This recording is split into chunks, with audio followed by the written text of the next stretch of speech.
Lisa. You know, our topic for today is release the past.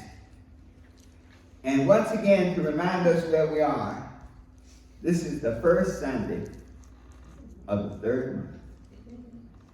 Where did those first 2 months go? Yeah, I don't know. I mean, they went by fast, didn't they? And so now, as we stand in this first Sunday of the third month, just being thankful for everybody in the sanctuary. We have a good house today. Let's give yourselves a hand. Wow. And being thankful for the vibrations you send out. Being thankful for those of you online. You got to get here. I don't know what to tell you. You just got to get here. You know, people are going to start coming. You know, we're going to have our annual meeting today. And one of the things about Vision 24 is that we see people coming from everywhere. You're going to need an appointment to get in here. So can I come on the 5th Sunday? Or maybe we'll check. But this vision of those that we share here and this that you see there online, it's a common vision of love and of inclusion, of a good feeling. And so this is the good feeling church. If you want to be lifted up, this is the oasis in the middle of darkness.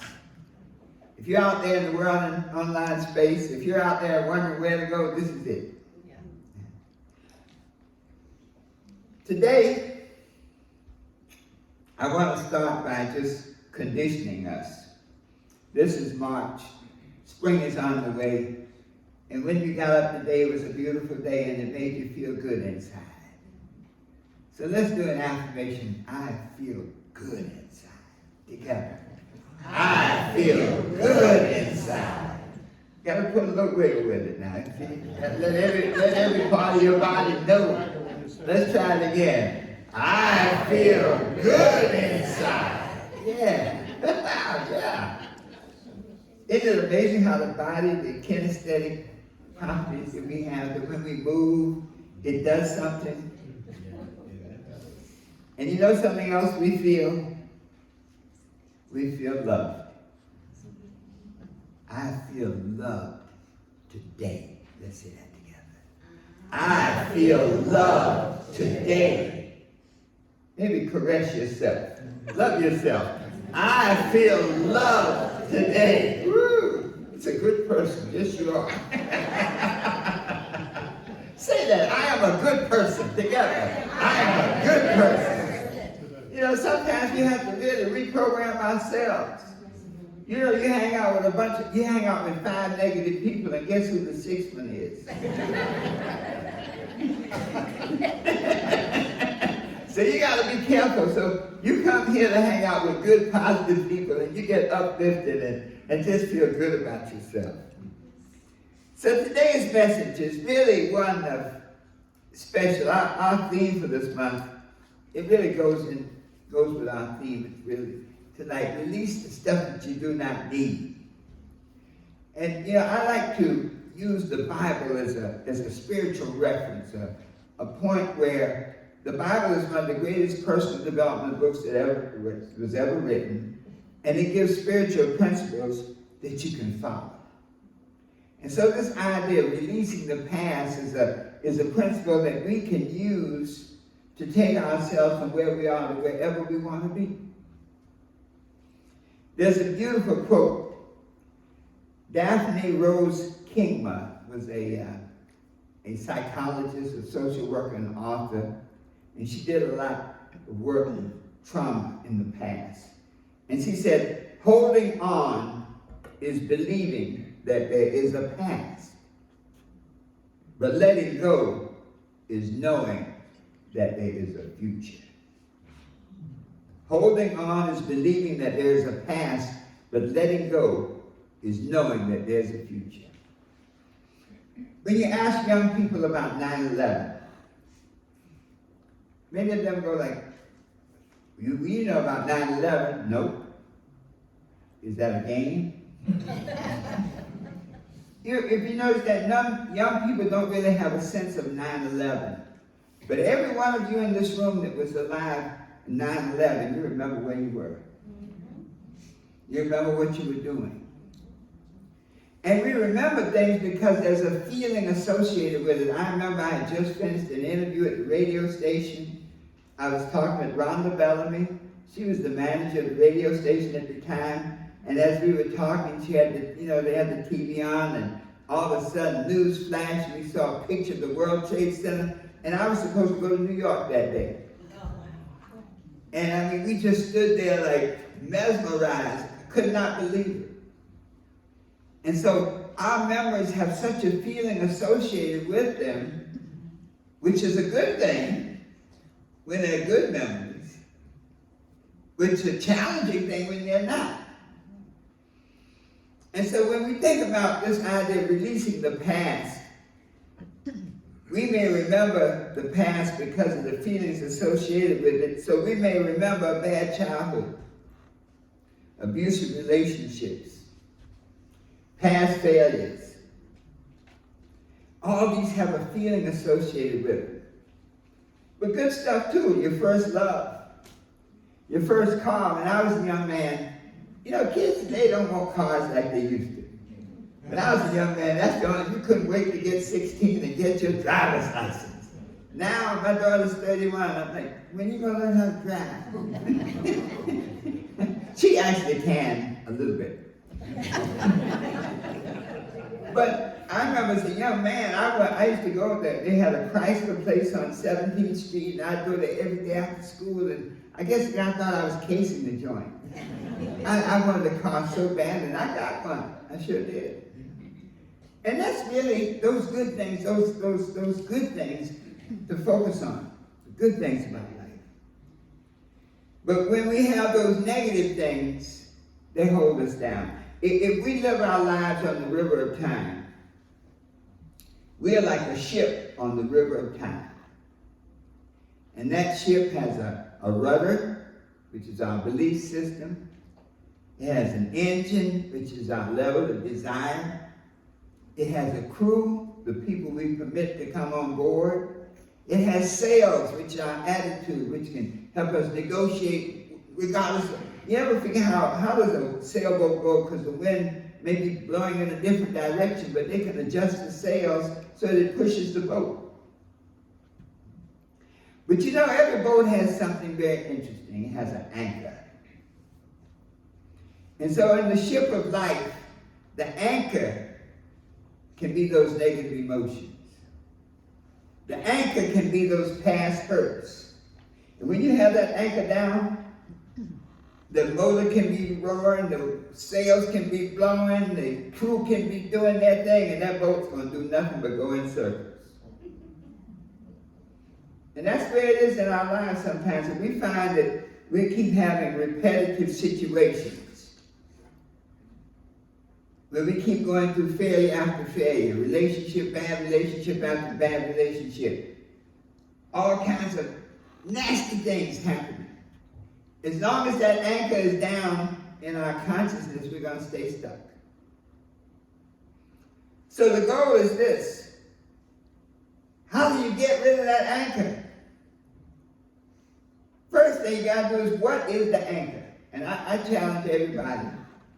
What is the anchor that's holding you down, that's keeping you from flying, that's keeping you from being, doing, and having all the things that you desire? And we all have anchors. I don't know where, they just show up.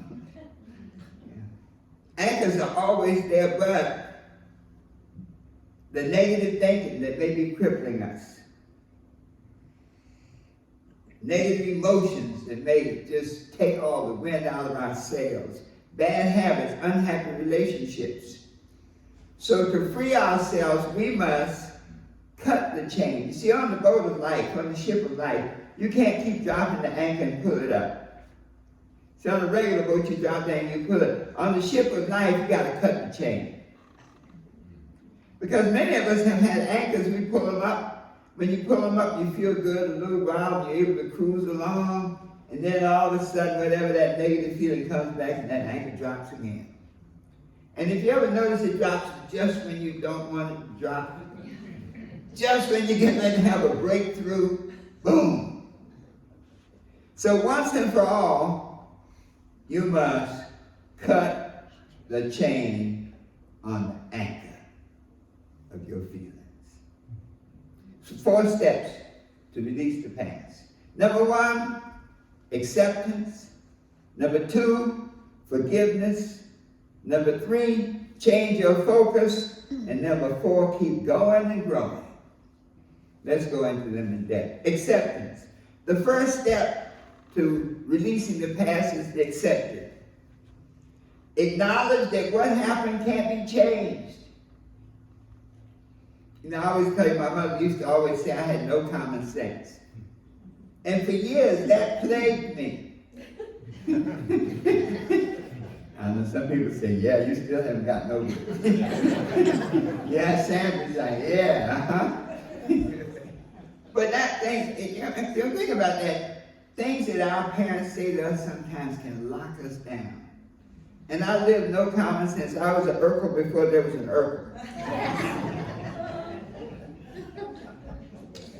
But it doesn't mean that you condone or approve whatever it was. It just means that you come to terms with it and you make peace with it. So you had a lousy childhood. A lot of us did. You know, many of us had a bad childhood and didn't even know it until we talked to somebody else. We thought we were doing good. I thought we were rich. When I saw, when my mother passed and I saw how much she actually made, I'm like, how did she survive on this? You're a teacher. You know, those days, teachers didn't make, you know, you got status but no money. And everybody honored teachers in those days. These days, you don't get status and you still don't get any money. So, yeah, I don't think I want to be a teacher now. But the thought is that once you embrace the truth of it, you can deal with it. It will no longer hold you down. Once you accept the past, you remove that burden of making excuses for it. You remove the denial. I've seen people have really tragic things happen in their childhood, and they keep giving it life by talking about it all the time, by writing about it. I was at a lecture, and a lady had written a book about the traumas that she'd gone through. And there was a lady in the audience who was really offended. She said, why do you keep reminding me of what happened to me? And it changed the whole tone of the meeting. So this idea of acceptance, it reminds you a lot of the serenity prayer. I love that. God, give me the serenity to accept the things I cannot change, the courage to change the things I can, and the wisdom to know the difference. Acceptance and grow through it. Many times, Mayor Fiorello LaGuardia in New York, and he was caught, and he had a government, those old guys, those old crooks could teach some of these young crooks how to do it. Everything was corrupt. And when they caught him and the news people confronted him, he looked up and they were waiting for an explanation. He said, I really messed up. Then the press conference was over. There was nothing else to say. So the idea is to accept your past and keep on moving. I accept the past and keep on moving. Let's say that together. I accept the past and keep on moving. The second key is forgiveness. Forgiveness is a powerful tool because you choose to forgive. Sometimes it's not natural to forgive. When people hurt you sometimes, you're like, ain't no way I'm going to forgive you. Anybody have a hurt like that? I'll raise my hand. Yeah. Ain't no way I'll never forgive you. But guess what? Eleanor Roosevelt said, the only way you can keep a person down is to stay there with them. And as long as you can't forgive them, you're stuck. So the forgiveness is not for them, it's for you. The moment you can forgive them, whatever, man, you did me terribly. But I forgive you. Now you have no more power over me. One of the great realizations is that you can never tell other people what to do and how to believe and how to act. You have no control over that. So people act out of their own consciousness. So many times we think that they're acting on us. Hurt people hurt people. And so a hurt person can't do anything but hurt. It had nothing to do with you. If it was somebody else, they hurt them. That's a big realization. It's like you didn't deserve it. That's just how they act. You just got to get out of there. So forgive those. Because as long as you hold on to the pain, they got you. And then most of all, you got to forgive yourself. As a perfectionist, as an ex-perfectionist. I used to be a perfectionist, but I realized that you never can get anything done. You're always trying to make it better. You know, as an author, the first book we wrote, we kept struggling in the last chapter. Oh man, I want to write a book that this last chapter is going to tie it all together. And we were stuck. And then one day I said to my writing partner, I said, you know what? Of course, motivated by check.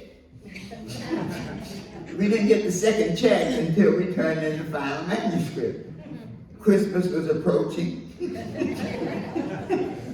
And so at this point, we say to ourselves, the book is finished. We wrote it. We defined when it's finished, so it's finished. We turned that thing in and got our check. So you have to forgive yourself for those past failures. We forgave ourselves by saying, hey, we've already written the book. We don't have to try to make it better. When you have past failures, when you keep doing things that undermine your goals, once you forgive yourself, you can fix it. I choose to forgive myself. Let's say that together. I choose to forgive myself. Number 3, change your focus. See, once you've forgiven yourself, now what? Say, all right, I have cut the chain. My ship is afloat on the river of life. What do? Well, whatever you focus on grows. And so the moment you cut the chain with the negative thinking, the negative emotions, all that, the things that you need to release, then that thought is no longer in your mind. The moment you hold on to it, it creates a vibration that stays within you. So when you release it now, you can focus on new things. You know, one of the great realizations is you realize you can't control what other people feel and how they act. So no matter how much you love someone, you can't control their feelings. So then you have to focus away from the pain. Make a breakthrough. You have the power to interpret. You see, when you look at, once you've broken away from the past, and you start to create a new future for yourself, then you think about it, you say, you know what, let me reinterpret everything now. What was a bad childhood, let's reinterpret this was, it taught me to be strong. When I was in an environment where people were very critical about everything I did, I couldn't do anything right. Then you say, I appreciate whatever happens. Whatever I do is good. When you're around consistent failure, you change your frame of reference and focus on the lesson. You know, we always talk about Thomas Edison. He focused on the lesson. Hey, I never failed. I just identified things that do not work. Sometimes some relationships, you say, okay, yeah, I learned something. You know, Steve Harvey says, he said the 90-day rule. He said, don't get physical with anybody for 90 days. You get a chance to know who they really are. People can fool you for a month.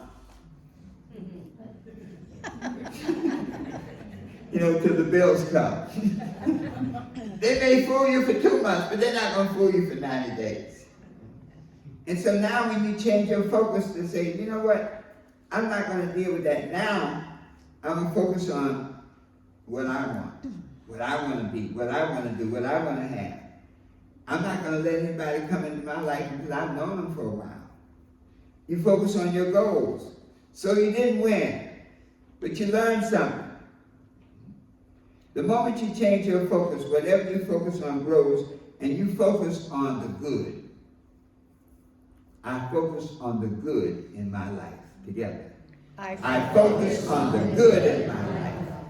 And finally, the fourth key to releasing the past is keep going and growing. It's all an evolutionary process. We didn't get where we are overnight, and we won't fix it overnight. But to realize if we keep going and growing, once we release the past, then it's like driving down the highway of life.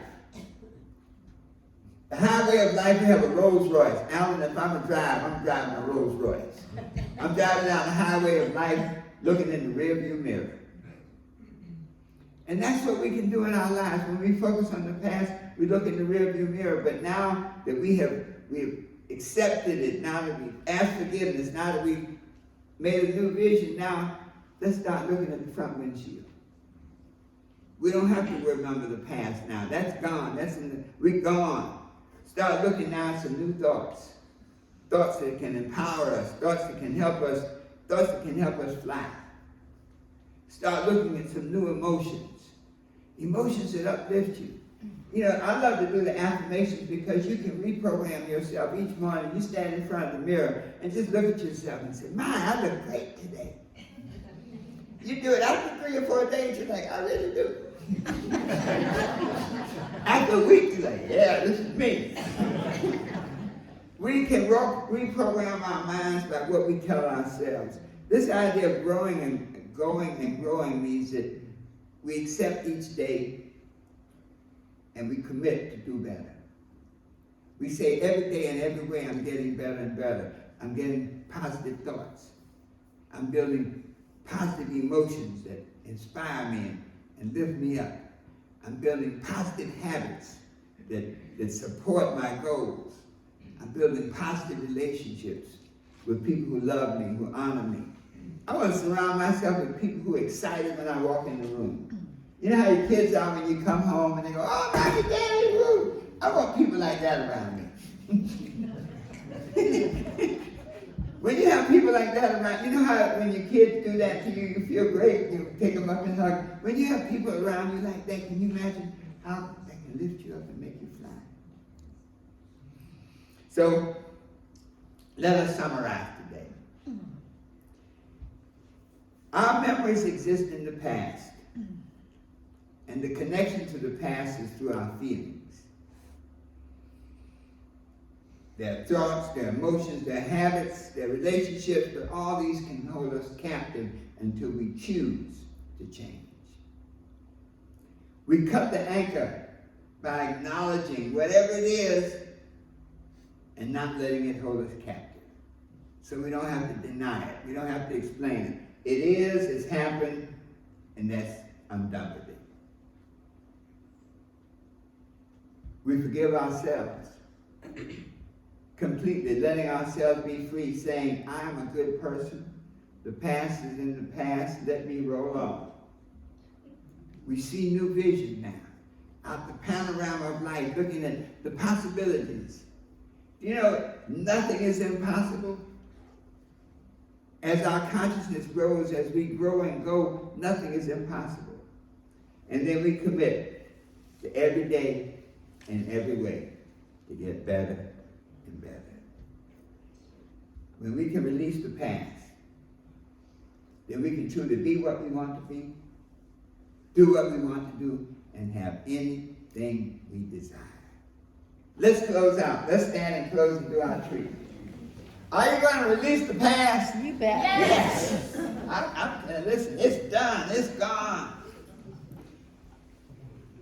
I'll say it and then you repeat after me. I release the past. I release the past. I forgive myself. I forgive myself. I focus on the good. I focus on the good. I embrace the present. I embrace the present. I keep going I keep going and growing. Always knowing that the best is yet to come. And so it is.